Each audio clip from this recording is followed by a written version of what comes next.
Bismillahirrahmanirrahim. Assalamualaikum warahmatullahi wabarakatuh. Alhamdulillahi rabbil alamin. Assalatu wassalamu ala asyrafil anbiya'i wal mursalin wa ala alihi wa sahbihi ajma'in. Allahumma salli ala sayyidina Muhammadin wa ala alihi wa sahbihi wa barik wa sallim wa la hawla wa la quwwata illa billahil aliyyil azim. Wa la hawla wa la quwwata illa billahil aliyyil azim. Adalah pada pagi yang penuh barakah ini kita mulakan majlis kita dengan kita membaca Ummul Kitab dan kita sama-sama hadirkan bacaan Fatihah kita ini khusus kepada junjungan besar Nabi Muhammad sallallahu alaihi wasallam, kepada seluruh keluarga Nabi sallallahu alaihi wasallam, Ahlul Baitin Nabi sallallahu alaihi wasallam, kepada sekalian para sahabat radhiyallahu ajma'in, kepada para tabi'in, tabi'in, kepada sekalian para ulama-ulama yang terdahulu dan kemudian para syuhada, para awliya, para salihin, kepada sekalian para masyaikh, kepada guru-guru yang kita kasihi, wabil khusus kepada Ayahanda Walid Ibrahim, kepada Merabi Pak Dasuki,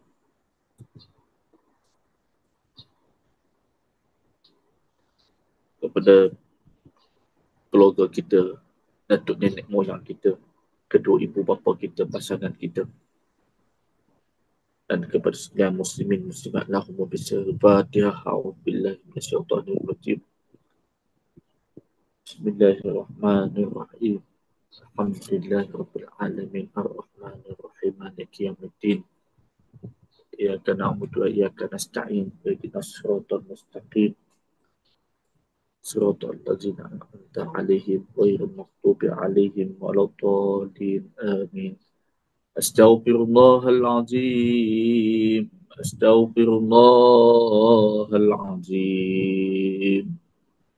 Astaghfirullahal azim alladzi la ilaha illa hu al-hayyul qayyum wa atubu ilaih. Astaghfirullahal azim. Astaghfirullahal azim. Astaghfirullahal azim alladzi la ilaha illa hu al-hayyul qayyum wa atubu ilaih. Astaghfirullahal azim. Astaghfirullahal azim. Astaghfirullahal azim alladzi la ilaha illa hu al-hayyul qayyum wa atubu ilaih. Astaghfirullahal azim.